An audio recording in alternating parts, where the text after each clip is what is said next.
What is up, wrestling fans? Welcome to another Pay-Per-Viewpoint edition of the Smark Moment Smack Talk podcast.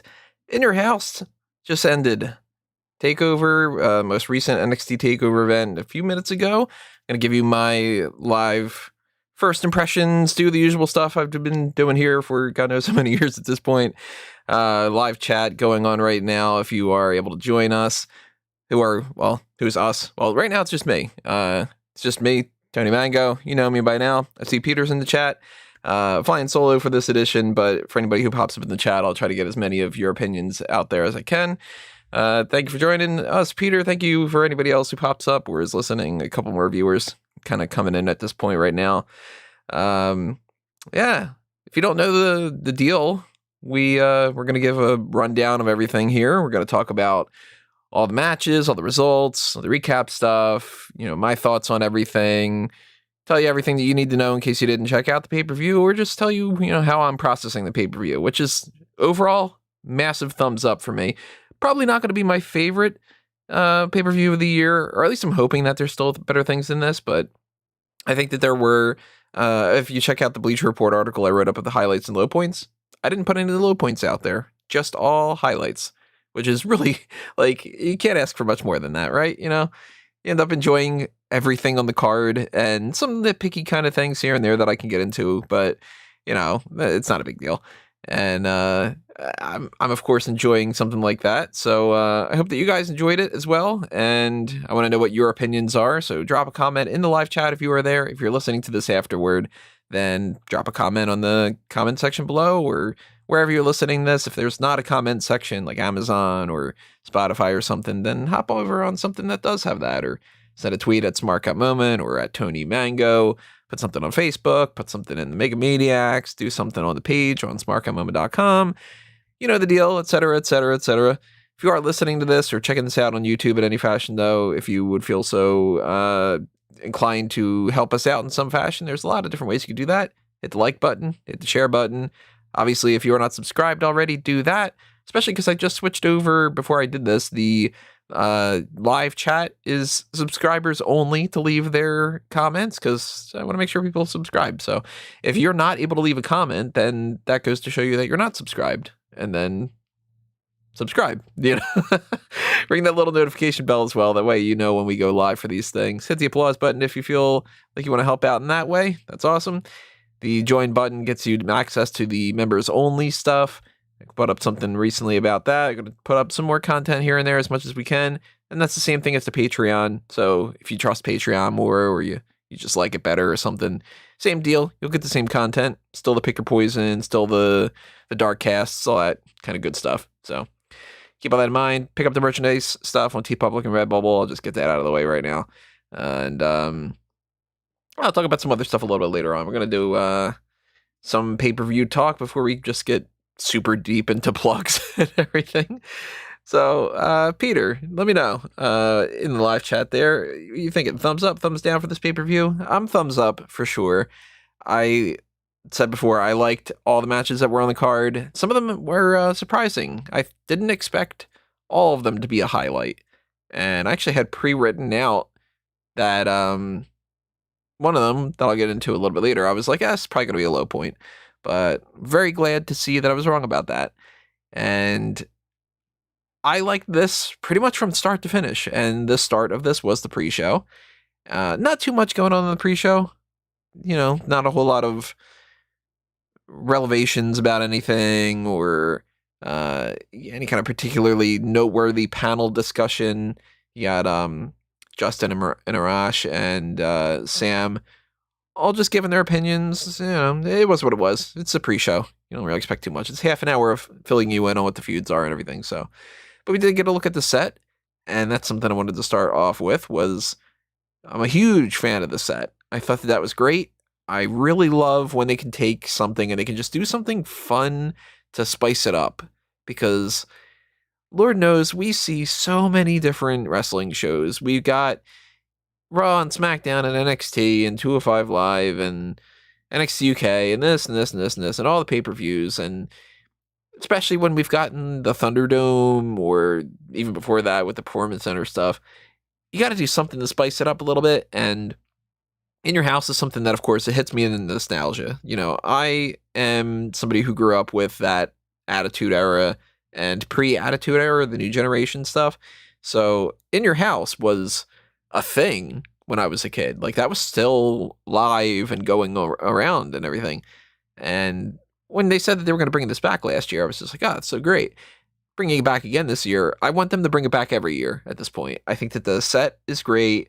I love seeing some of the old school stuff they brought back into the mix. Like, I love that. I mean, in particular, I really loved the old school.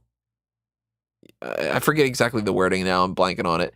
But the World Wrestling Federation, for over 50 years, the revolutionary force in sports entertainment. That, but with the NXT twist, was really cool. I really like that a lot. That's actually one of my favorite highlights of this pay-per-view, was just the for over nearly a decade or whatever it was. Loved that. I loved that we got the old production music that they used to use. I have some of those tracks, as we went over before with the one Play the Game that we had done, where I just started playing some of the music, you know, like the production music that was like, you know, like ba da da da da da da da da da. That stuff just hits me in the nostalgia feels.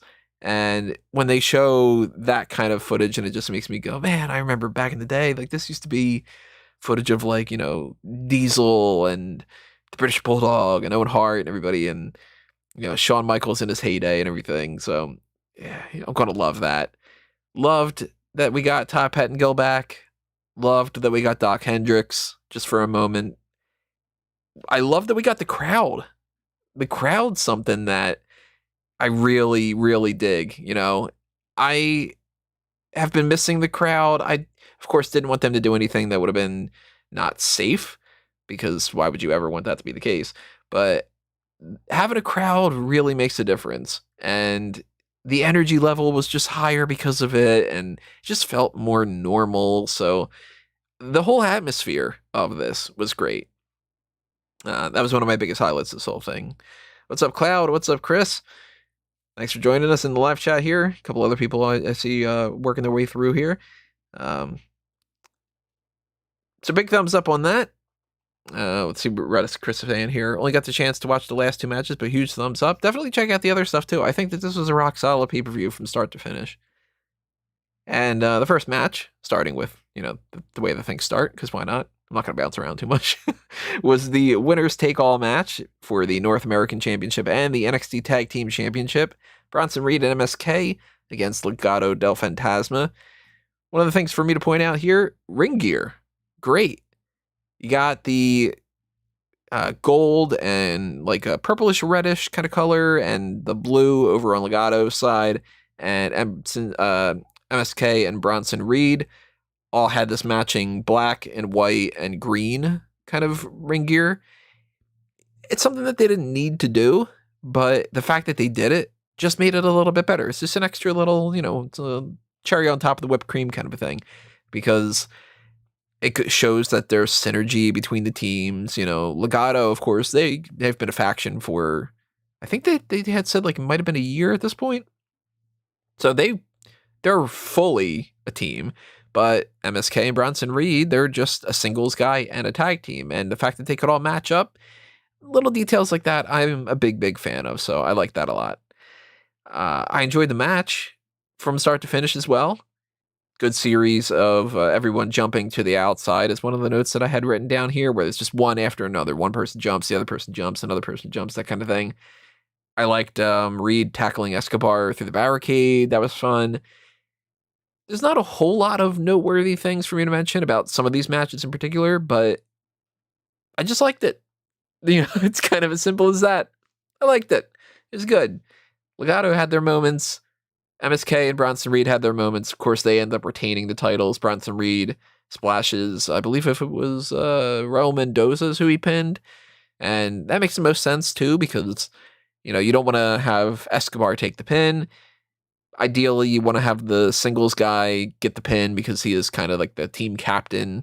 And, you know, singles stuff pretty much always means more than the tag teams in WWE. So, you know, if like Wesley would have gotten the pin or Nash Carter would have gotten the pin, it would have been really kind of weird. Especially if it would have been like Lee or Carter pins Escobar. Never would have imagined that would have been the scenario. That would have been like the least likely scenario. But we got the likelihood of follow up to this. As Peter said, Reed versus Santos in a rematch. I think we're going to get that probably on NXT. We might end up actually getting it on the upcoming NXT special that they announced on here, because we got the confirmation that the Great American Bash is going to be popping up on July 6th, as we were anticipating ahead of time. We kind of figured that might make sense. And we don't have any matches scheduled for it, but we'll know more about that, I'm sure, on Tuesday. Or maybe we don't know too far in advance. Maybe they wait a little bit. They still have time. So I could see Escobar against Reed popping up either not this Tuesday, maybe next Tuesday, onward throughout Great American Bash. Personally, I'd probably wait and do it at the Great American Bash. There's not too many weeks. It's how many weeks is that? Like 3? I think you can get away with 3 weeks. So you have Reed and MSK and Legado in some kind of segment on Tuesday. Maybe you've got them like Reed and MSK cut a promo about how they retain their titles and Legado attacks them. Something simple like that.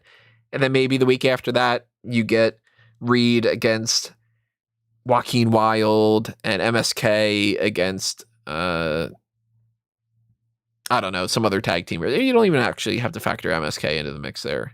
You don't have to do any of that. So you get Reed against like a Wilde or someone, and that's another week after that. Then you'll have one more week.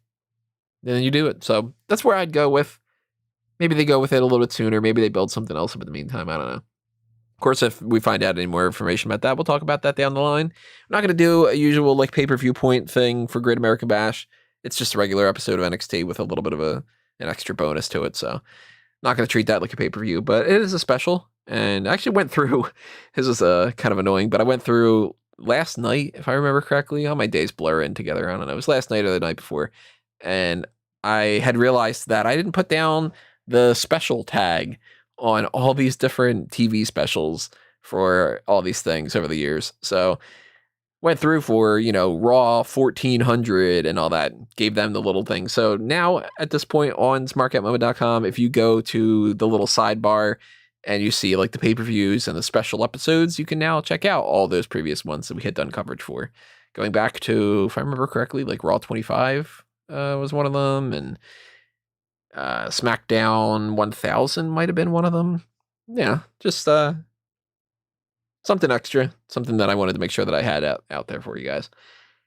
So yeah, rock solid opener. I like this quite a bit. The titles stay where they are, and I'm cool with that too. I would have been cool with Legado winning, but yeah, I'm fine with Reed and MSK continuing to keep these. We moved on after that point to match number 2. Xia Li beats Mercedes Martinez. I wasn't super duper high on the idea that they could have gone in a different direction with Martinez a couple weeks ago. Like I don't think that this feud with Xia Li makes a whole lot of sense, but in the same regard, I like Martinez and I like Xia Li, so I was kind of happy about that no matter what. And I enjoyed the match. It was not the best match on the card, but I don't think that it was bad or anything like that. I gave it a highlight too. I still enjoyed it, and I liked Xia Li's new ring gear. She had like this pretty badass sword and everything like that, so that's cool too. A couple notes that I had written down here: the tumble to the outside. That seemed like that probably hurt more than almost anything else in the match. Didn't really like the ending. I'll have to admit that. That's it's something that I'm going to nitpick for sure. I'm not a big fan of when match finishes come about just sort of without any momentum.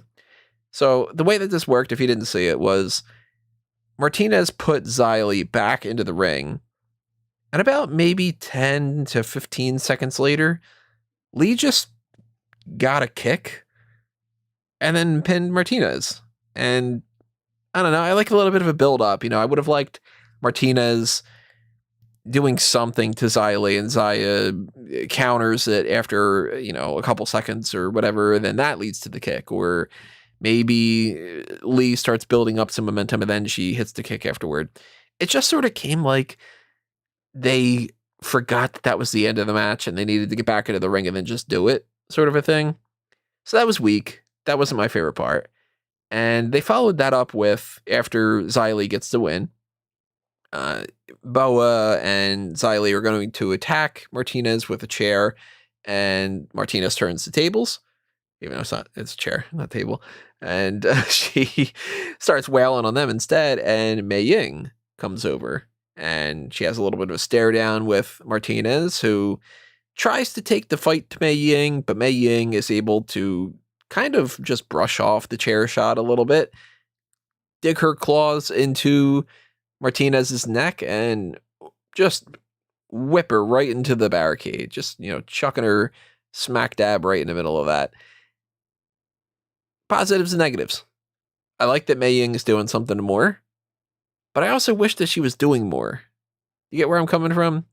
It's been how long since we've been seeing this whole Tian Sha thing? And we still, this is the most we've ever gotten, is claw to the neck, whip you into the barricade kind of thing. I want Mei Ying to wrestle. I thought that it's kind of like it's time to see what she can do in the ring. And maybe Martinez is the next person that she's going to be, continuing on with. Maybe it's going to be, we already did the Xia Li thing. Now it's going to be Martinez versus Mei Ying going forward. Or maybe it's just going to be a one-off. What I don't want to see is a rematch against Xia Li just to do this again. NXT's a little better with that. WWE, the main roster, they would 100% just have, and it's a TakeOver rematch, and Xia Li's going to have another match with Martinez just so we can do the thing that we did on the pay-per-view on the TV show in case you didn't watch it so we can stretch it out for a week. I don't want to see that. Give me Mei Ying against Martinez. Maybe do it on the regular NXT. You don't probably have to wait until Great American Bash, but if you've got the ability to wait, it could be something that makes sense for Great American Bash too. So, yeah, it's better than nothing. It's better that we got to see Mei Ying do something. Probably the weakest part of the night, I think. And Peter says that's one tough 1,000-year-old. Yeah, that's true. So let's move on to that, over to the $1 Million Championship ladder match. We got Cameron Grimes, we got LA Knight, we got the $1 Million Championship in a really nice briefcase that was see-through, glass kind of case with some gold trim on the outside. I thought that was really cool. That just gave it a little bit of an extra flair to it. And, we've got plenty of different things that we've been hanging over the ladder in different matches. We have, of course, the Money in the Bank briefcase. We've gotten contracts. We've got championship belts. There's been, shillelagh on a pole. There's been, whatever, different things that we have been hanging up.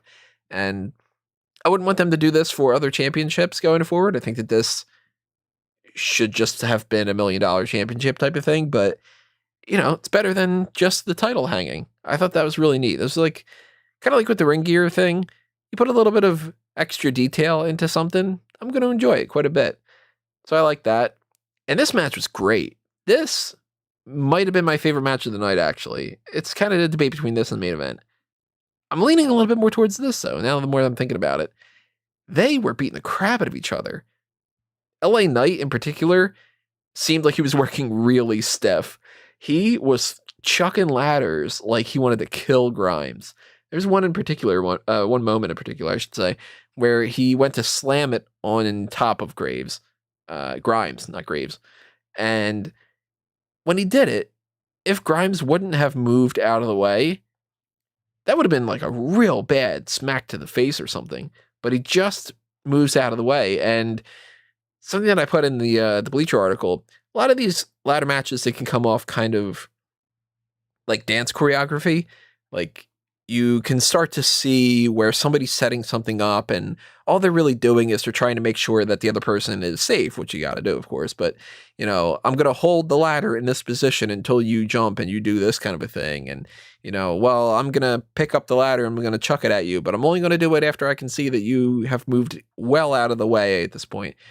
LA Knight was just sort of like, well, fuck it, just kind of chucking things. And I thought that was great. They were beating the tar out of each other. And speaking of the little extra detail with the hang of the briefcase, the gold and diamond encrusted ladder, thought that was really cool. That was a nice little touch. And whenever you have something special like that, you know that that's going to come into play in some fashion. It's Chekhov's ladder, so to speak. So whenever they're climbing the other things, I'm thinking, all right, it's not the end of the match anytime soon. But once that got into the mix, I'm like, cool. Now we can be in the end game potentially. And I hadn't really fully anticipated who was going to win this. I could have, as I mentioned in the predictions, I was like, you know what? I could see either of them winning and it would make perfect sense. So anytime somebody starts climbing, I'm thinking, that might be the end of the match right there. I was really getting nervous that it was going to be the end of the match with this one particular moment where they had, Grimes had sent LA Knight to the outside and Knight kind of like stumbled and then like threw himself forward. Cause I was like, oh man, if that's going to be the end of the match, it's going to be pretty awkward, but it wasn't. And, Knight goes through some ladders. Grimes eventually gets pushed off the ladder, goes through another ladder. I winced for all that stuff because I'm sure that all hurt like all hell. And LA Knight ends up winning. And you know what I caught myself doing? But during this match, despite how I was like, yeah, I'm going to be cool with either of them winning, and I like them both, and I'm just going to have fun, I noticed about midway through that I was like, oh, I hope that LA Knight wins. And I don't really know why. They're about on the same level for me as far as which one I like better. So I literally would have been cool with Cameron Grimes winning. It would have been totally fine. But there's something just like flipped the switch in me where I was just like, I'm rooting for LA Knight now. And when he won, I was happy about that. I wasn't disappointed that Grimes didn't. Or I wasn't just like, all right, well, that's what happened. I was just like, oh, good, LA Knight won. I don't really know why, to be perfectly honest. I don't know why I'm rooting for Knight in that scenario. I guess because he's the more serious one. So that made me think that if he was holding the championship going forward, it would become more serious. Whereas if Grimes would have won, then maybe it would have just been a joke and they would have just stopped referencing it after a couple weeks. But Knight having the title, I think he's going to carry that around and it's going to work better. Of course, we're not going to know until it happens, but man, I never would have imagined that this was going to be happening. I mentioned this in the predictions, but like a couple months ago, I'm writing up some ideas of what I think the next TakeOver is going to be about. And I'm thinking, Karrion Kross maybe has a match with Kyle O'Reilly, and maybe they do something with like, The Way is fighting for whatever, the North American Championship again. Maybe it's Austin Theory against Bronson Reed, et cetera, et cetera. And instead, we get the $1 Million Championship in a ladder match with Grimes and Knight, and, so I was totally cool with it no matter what, but I did find myself rooting for LA Knight, so I'm happy even more so about that. I'd like to see where they take this going forward. I want to know if they actually had any plans, or if this is the type of thing that they just sort of did out of nowhere, and it'll be like, well, we'll figure it out, and, hopefully they do figure it out if that's the case. But I honestly, if they were to tell me, like if I got a job today with WWE, and if they said, all right, where do you think that you want to take the $1 Million Championship? Where should we go going forward? My first honest response would be, I have no idea. Because I look at the roster and I'm like, well, outside of just continuing this thing with Grimes, who does LA Knight feud with for the $1 Million Championship? Doesn't really make a whole lot of sense to have like just a feud with Jake Atlas or a feud with Timothy Thatcher or something. I don't know. Drop my comments. Drop my comments below. It's so stupid. Drop a comment below and tell us your thoughts on where the future of the $1 Million Championship might go. Who knows who's going to be right. And that's kind of the fun about the whole thing. You get out your predictions, and if it ends up being totally wrong, you go, wow, I was wrong. But if you get something right every once in a while, then you end up feeling super special. I've got my my instances in the past where I've gotten something right and I've been hinging on them over the years. Where I like that one year, God, I'm blanking on which year it was. It might have been like 2011, 2012 or something, where I had gotten like the first 4 people right in the Royal Rumble predictions, and I was just like, that's it, I'm getting them all right. I'm gonna end up getting a full perfect 30 kind of. And of course I've been right about the Fiend and some other things, so who knows who's gonna be right about this. I can't imagine we're gonna be talking about the $1 Million Championship a full like 2 years from now. I don't think it's gonna last that long. Maybe Grimes just wins it. Maybe DiBiase buys it back or just gets it back in some fashion. There was a part of me too during this match that thought, you know what? What if Ted comes back? And what if it's just like he's signed with NXT? I don't know what Ted Jr. is up to. I know that there was some stuff he was involved with, but I didn't really follow that all that much, so I don't know the truth behind any of that. So that'd be kind of cool, though. I'd be up for that if he's up for that. Ted DiBiase Jr. popping up in NXT. Maybe he wins the title back and brings it back to the family or something. I don't think Virgil's returning, like what Peter said. He's got to get that, that guy, what was he calling the money? Big dick money or something like that he was saying before.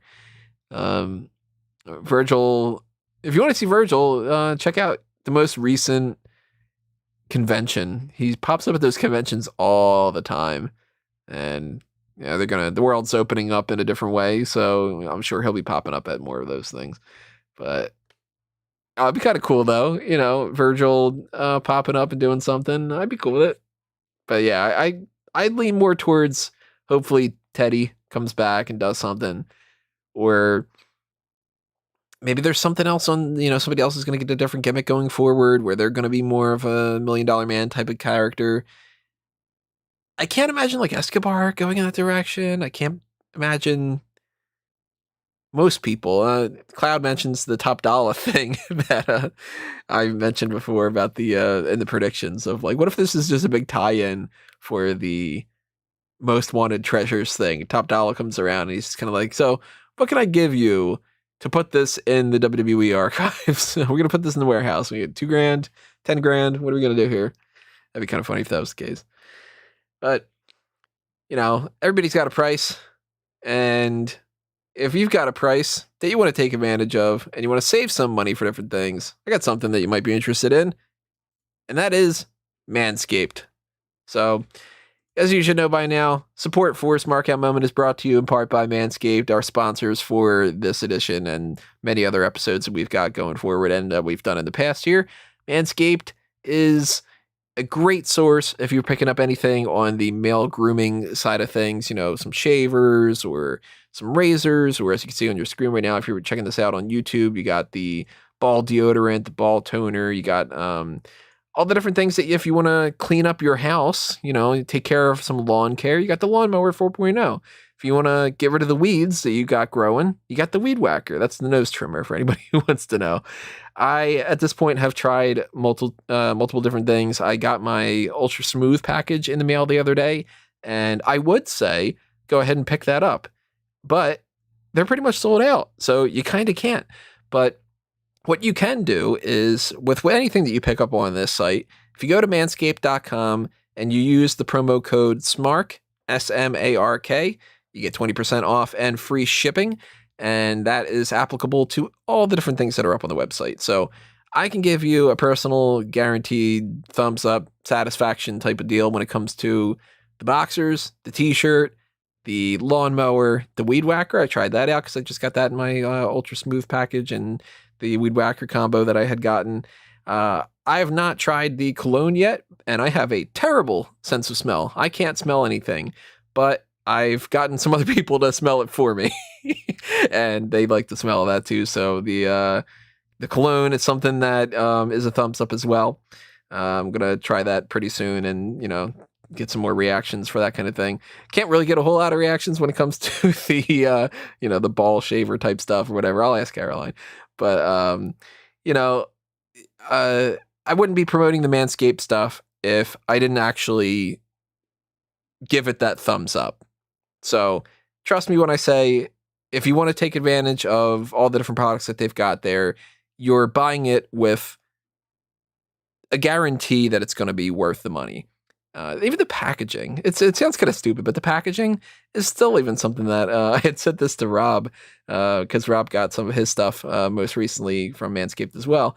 I said, you know what? Like, it's weird for me to think, oh, cool, the package has a magnet in it. I'm going to save this box. But obviously, buy it for more than just the boxes. Buy it for their advanced skin safe technology. Buy it for the comfort of knowing that if you use their products that you're not going to be nicking yourself, you're not going to be running into some dull blades or anything like that. I did try their little crop trimmer razor, and that's another thing that, you don't want to put something a little dicey in more ways than one down there below. And now that I know that I can trust that, I can tell you that you can trust it as well. So if you want to pick up something for, say, Father's Day coming up, it's a couple days from now, but you still have some time.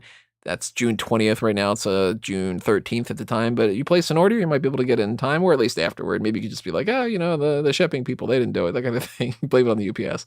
But yeah, pick up something for somebody for Father's Day, or if you want to pick up something for yourself, or you want to just get a head start on the summer season, make sure that you're all trimmed up and looking nice, then go to manscaped.com. Use that promo code SMARK, get your free shipping, get your 20% off, and your balls will thank you. So thank you to Manscaped for sponsoring this. Thank you to anybody who picks anything up. And yeah, let's move on with the next match that we had going on. Following up the ladder match was kind of a tough task, but it ended up being the NXT Women's Championship.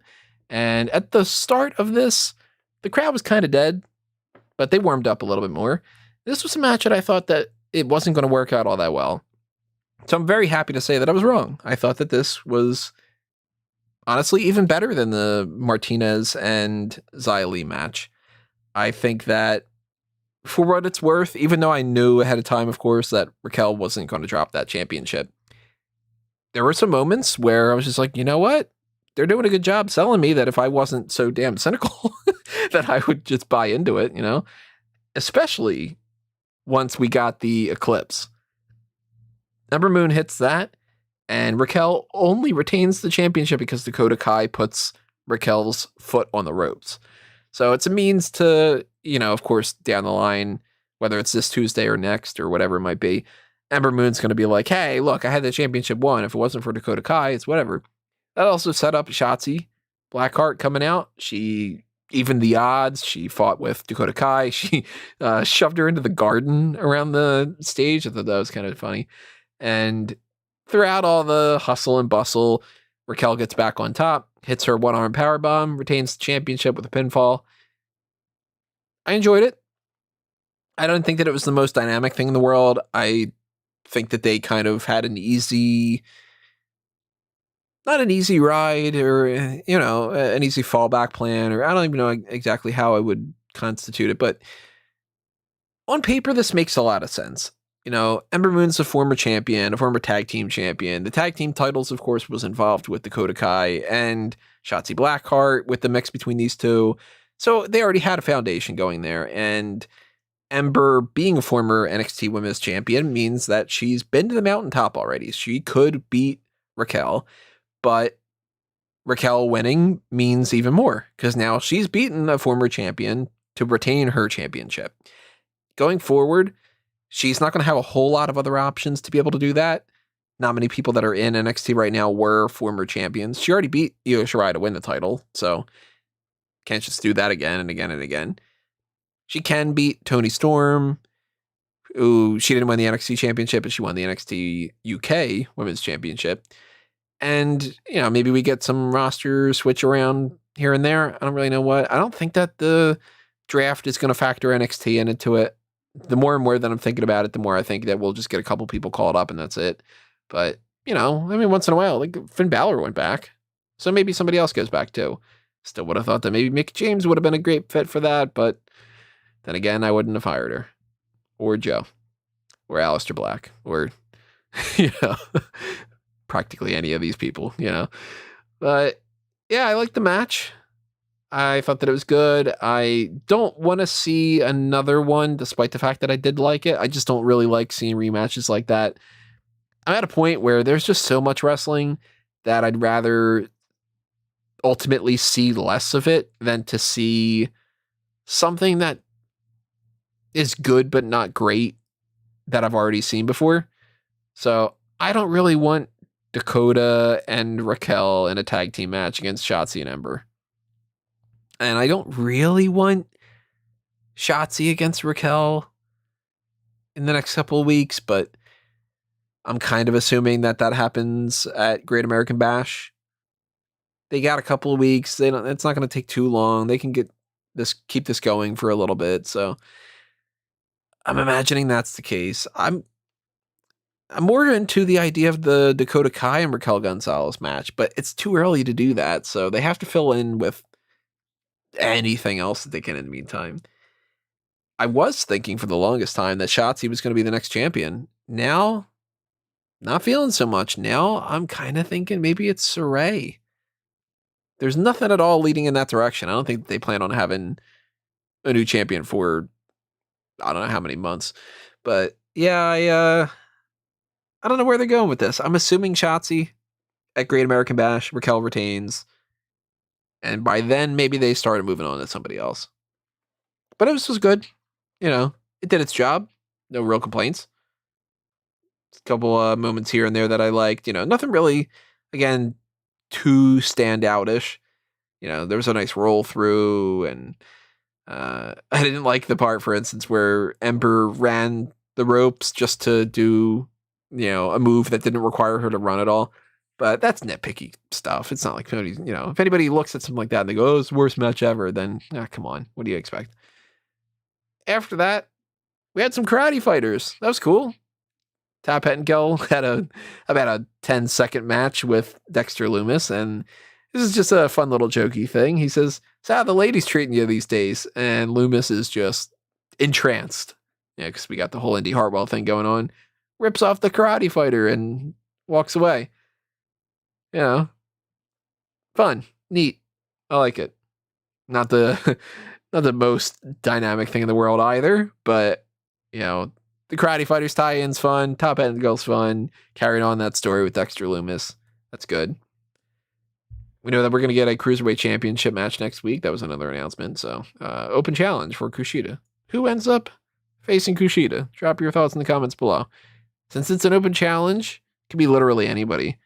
I'm kind of thinking, and I don't know why, Shanti the Adonis. Yeah. That's going to be my guess. So anyway, let's move into the main event. The NXT Championship is on the line in a fatal 5-way. We got Karrion Kross, we got Adam Cole, Pete Dunne, Johnny Gargano, and Kyle O'Reilly. And this was a lot of fun. The story basically was kind of how you would expect it to be. The four of them teaming up on Karrion Kross. They take him out of the mix. And then the four of them are pretty much even. Back and forth, over and over, signature maneuver, counter into another signature maneuver, counter this, counter that, counter that. Loved watching that. This is something that I kind of don't ever grow tired of. Gargano, Cole, especially like those two guys, but the same thing with Dunne and O'Reilly. These guys are just so good that when they're doing their stuff, my brain shuts off and I just go, yeah, I'm having fun watching this. And it's weird because, with professional wrestling, of course, it's sports entertainment. It's sports and it's entertainment. I always find myself in these particular moments where I go, I don't know why I watch this. I'm leading to a different point here, so join me for this ride. I honestly don't know why I do like professional wrestling because I'm not a sports guy. Like, I don't like, soccer or hockey or tennis or anything. Like, sometimes it's fun to play something once in a while. Sometimes it's fun to watch something once in a while, but I'm not a fan, really.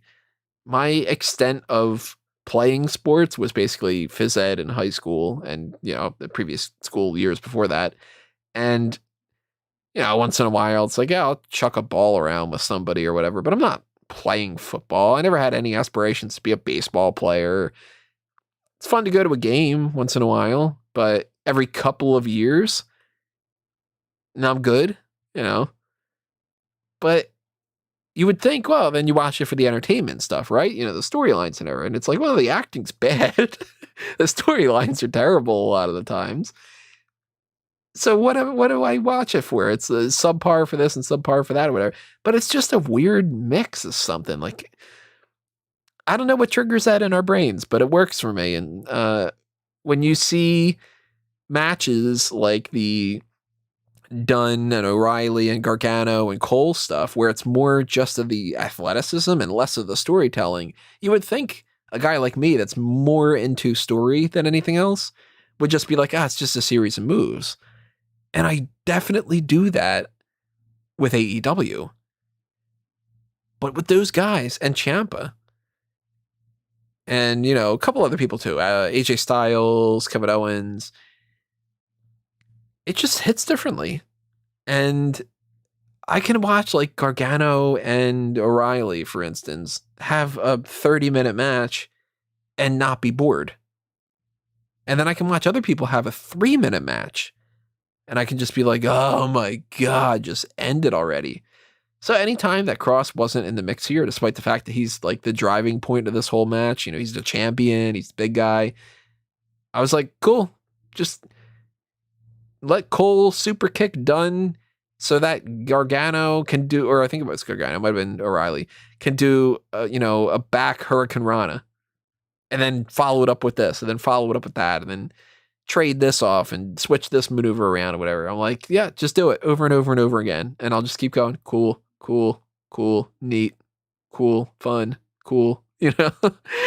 Kross being in the mix here, you know, whenever he comes in, he's barreling through everybody and they got a double team or triple team or quadruple team him.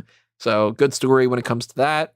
Not really the most complex story, but, you know, at least they had good psychology. And I was expecting a title change, and I really started to expect it even more so once we started to get into this Kross is taking everybody's finisher type of thing. He got the bitter end, he kicked out. Cole hit him with the last shot. Dunne had snapped his fingers. O'Reilly nailed him with a knee. And I'm like, oh, okay, they're going to hit him with all the finishers. Then he's going to roll to the outside or something. And then somebody's going to get the finish. You know, somebody like Cole is going to sneak up and get like a pin or, you know, whatever it might be. When we got to the end of the match and you've got O'Reilly locked in on Cole, but Kross locks in on O'Reilly, then, of course, my thought process changes again. And I think to myself, okay, Cole's going to tap out, and we're going to have this confusion of, does that mean that Kross is the champion, or does that mean that O'Reilly's the champion? And then maybe we get Kross and O'Reilly going forward at Great American Bash, and maybe they switch things up that way, whatever. But O'Reilly passes out, and it's just definitive. Kross retains. So now I'm really curious. And I'm even curious more so because of what happened after the match. William Regal had spoken to Mackenzie Mitchell, and she said, you know, what are your thoughts on everything that just went down? And even though we've seen crazier stuff, he said, in the 7 years that he's been there in NXT, he's never seen such bedlam. And he thinks that it's time for a change. And that's how we ended it. So, yeah, what's up? What kind of change? Change of the guard? Are we not getting William Regal anymore? I don't want to not have William Regal. And I don't want, for instance, the first thing that popped in my mind with this was there's a rumor going around that, yeah, take it with a grain of salt, of course, that Samoa Joe might be coming back to NXT. I'm wondering if they want Samoa Joe to be the new general manager. And I don't really like that because I want Joe to wrestle if he can wrestle. And I really like William Regal in this role. But maybe Regal doesn't want to necessarily do it anymore. Maybe Regal wants to do all the other, because he's doing other stuff too. I mean, he is still a talent scout. He is still helping with the performance center in some fashion. He's not running the boot camp type of stuff, but he is still one of these heads of talent and development. So maybe he's got enough on his plate, and maybe he doesn't want to do that stuff as much anymore, and maybe they want to slot Samoa Joe into the mix there. But I don't really like that. And for the chat, Peter and 101 Chains saying about Triple H potentially replacing him. I don't think that Triple H is going to fill that role, just because I think Triple H is so busy that he wouldn't be the guy that just pops up on screen to do that. He's behind the scenes. He's doing that stuff, of course. But I think they're going to go with Samoa Joe, and it might not be bad. I mean, it could be even better in some fashion. I at one point thought, wow, we're losing JBL. Man, JBL is such a great person for this kind of role. And like, oh man, we're losing Dusty. He's such a great person for this role. So there are other people that can play the part, but I like Regal, man. So I don't want Regal to go. But that doesn't necessarily mean that that's the case. Maybe Regal wants to change some other things. Maybe this is going to tie into Diamond Mine, actually. Because we didn't see a lot of stuff happening right now with that. But it had been put out there as far as like, well, Diamond Mine is coming up soon. Maybe Regal is going to say something like, you know what? I think that we need to shake things up a little bit. So I'm going to have a secondary general manager that can help me out here. And that manager is going to help with some other developmental stuff. And we're going to create this thing called Diamond Mine. And that's going to be the mix. And I don't know. But I'm also very, very curious about the title scene. Kross just beat everybody. And unless you just go with like, well, O'Reilly wins a number one contenders match and then he gets another shot and all that. I personally don't like it when WWE does a match knowing that they're going to do a rematch going forward. I think it's cheap and I think it's lame. I never want to do rematch things unless there's a real solid reason to do it. And I think rarity is something that you need to factor in with that. But I'm kind of anticipating that that's the case. I think that we're going to get Kyle O'Reilly against Karrion Kross at Great American Bash. And I'm wondering about the draft still. The draft is coming up supposedly the 30th and the 3rd of August and September. It's, a couple days after SummerSlam. They haven't confirmed it, but it's basically confirmed. I still think Karrion Kross is going to Monday Night Raw. So he has to drop the championship. Now, Asuka never lost her championship. She just vacated it. Vikings, they vacated it. It could happen that he just vacates it as well. But I really thought that this was a time that they could have switched the title without him taking the pin. And if he's going to drop it, he might not. He might carry that for the next year, for all we know. He might not drop it now, just because now there's probably not going to be another multi-man match. I really can't see a scenario where he gets pinned or he taps out or, whether it's Great American Bash or it's TakeOver right around the time frame of SummerSlam. And that too, if we get the TakeOver on the day after SummerSlam, maybe that's when they wait to pull the trigger for that. And then just, a couple days right afterward, he ends up going up to Monday Night Raw or something. But I'm curious. And when you've got me curious in a way that's not like, how are you going to clean up this mess kind of a thing, then you got my attention, So hopefully there is a game plan and it's not just, let's just do everything and then we'll figure it out later. Because I don't trust when WWE does that. I don't trust when anybody does that for the most part. The whole, we'll figure it out. Most people don't. I'm going to catch up on the chat here a little bit here. I see that Frankie is popping up. I think Joe is only coming back as a wrestler as far as Regal. Maybe is stepping down and maybe they move Wade Barrett to GM. I could see a scenario where maybe Regal is hinting at some people coming back, as in Samoa Joe coming back, and we get Kross versus Joe for the TakeOver at SummerSlam. Do you think there's a chance Bronson Reed is the only one they want to, is the one that they want to defeat Kross? I pray Walter is the guy to beat him. I don't think Reed beats Kross. I really like the idea of Joe versus Kross. That'd be cool. And if somebody beats Kross, I don't think losing to Joe really hurts him. Walter, I don't know what's up with that dude. He has said before he doesn't want to go to America. And of course, travel restrictions are different, so that's another thing. But I don't think we're getting Walter versus Kross. I think Walter's just staying in NXT UK forever, kind of. Barrett, I like him more on commentary. I don't think I want him in the GM role. So, that's tough. Shane says, I think Cole goes to SmackDown in the draft. We could see some switches, Graves, maybe switch it over to SmackDown, maybe whatever. I don't know. They've done stranger things before. Look at that with JR and King and Cole, and they've certainly messed around with some things before. So hard to track, hard to see what they're going to do going forward, but it is interesting, and it's the type of thing that, you know what, I'm cool with going on the ride a little bit here. I like when things are unpredictable, as long as they don't turn out to be unpredictable because they're bad. It doesn't matter to me if you're in a situation where you never see this coming, and it's because it's not logical. That's why, or whatever. But when they set up some other stuff like this William Regal thing, I'm like, I'm a little bit nervous about that. But at the same time, maybe they got a good plan. Frank says they would never do it, but how crazy would it be if the draft was Raw, SmackDown, and NXT so that every roster is just completely changed?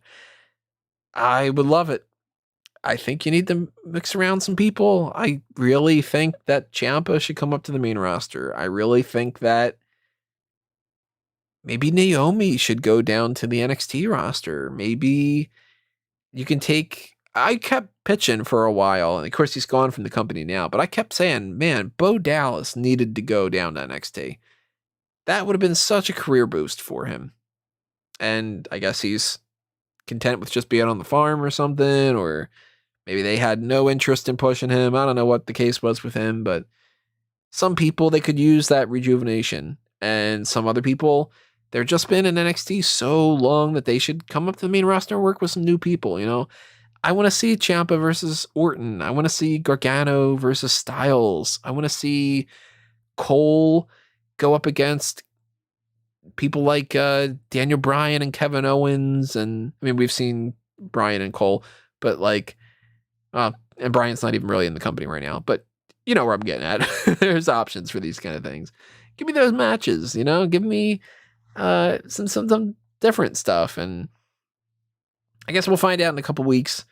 The next thing we have to figure out is what's happening with Great American Bash and whether or not they're going to announce the next NXT TakeOver. I'm assuming, of course, we didn't get the announcement for that today because we got the Great American Bash one, but probably on Great American Bash, they're going to announce the NXT TakeOver that happens next.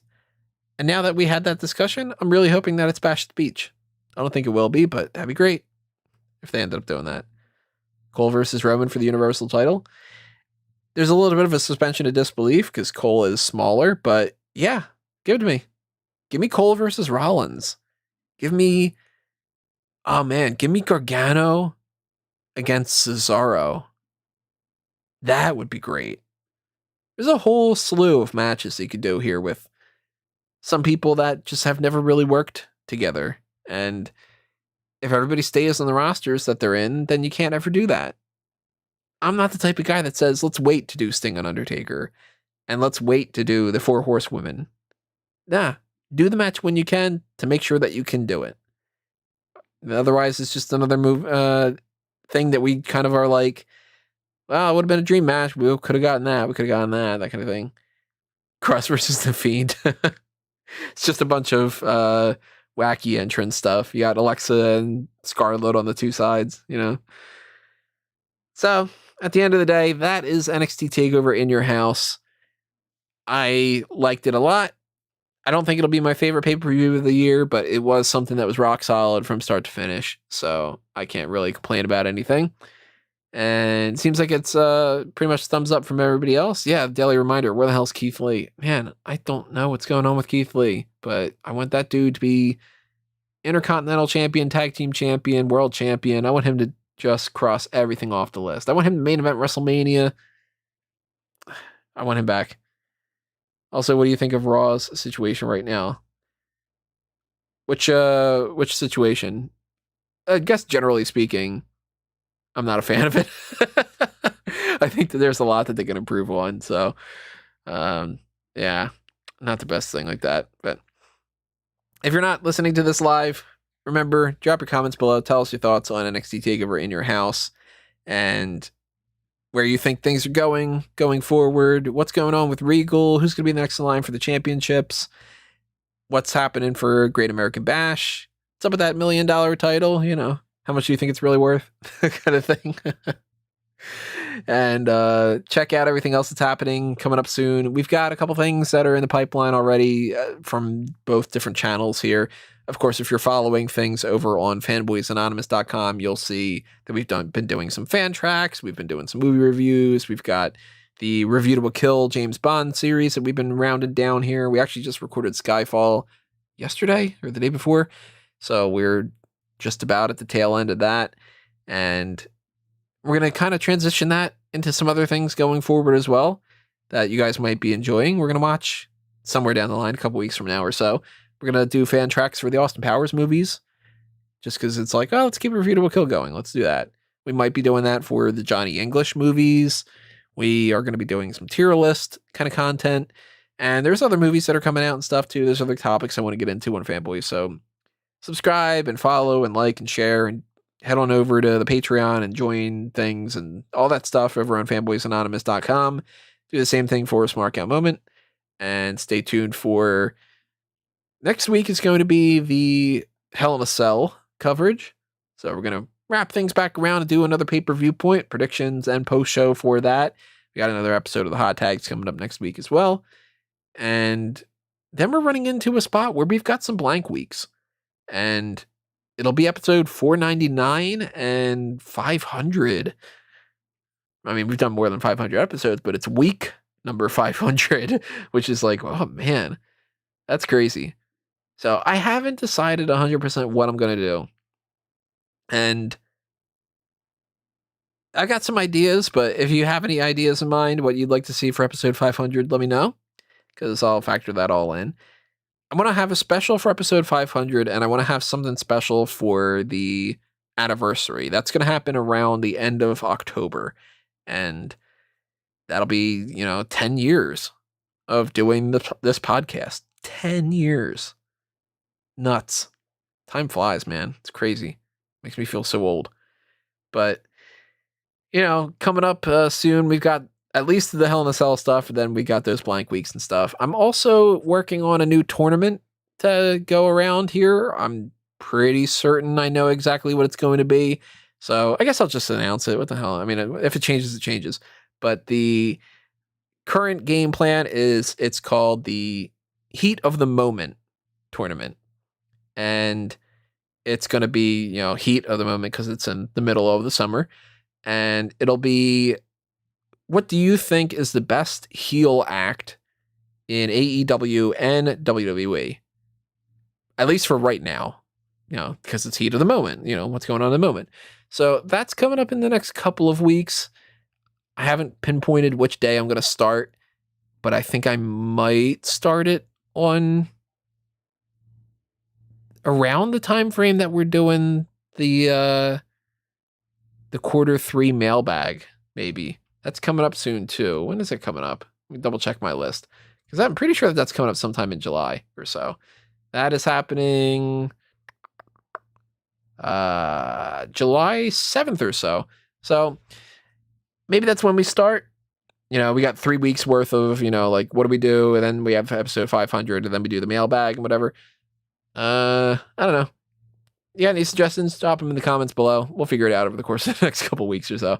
And we'll kind of carry things on going forward with whatever it might be. But if you are subscribed to the channel, if you do ring the notification bell, if you get those email alerts, if you follow on Facebook and Twitter, if you follow me at Tony Mango, you can check out everything that's happening all of the things under a mango tree, all those branches. And God, the amount of things that I have in the pipeline that I wish that I could just do already and just get into some other projects and stuff that would just be like, man, if I had the money. But yeah, that's all happening. Hopefully you guys had fun with this. Thank you for joining us in the live chat. Thank you for listening afterward as well. And if you follow the channel and you follow everything else that's happening and you like and you subscribe and all that, then, thank you, of course, to anything that you're doing with that too. But that's going to do us in for this edition. That's going to do us in for the post show and this pay-per-view point. And we're going to carry on into next week. It's another week coming on. The cycle continues. And we'll see you next time, everybody. But for now, this has been another Smark out moment. And I'm being counted out.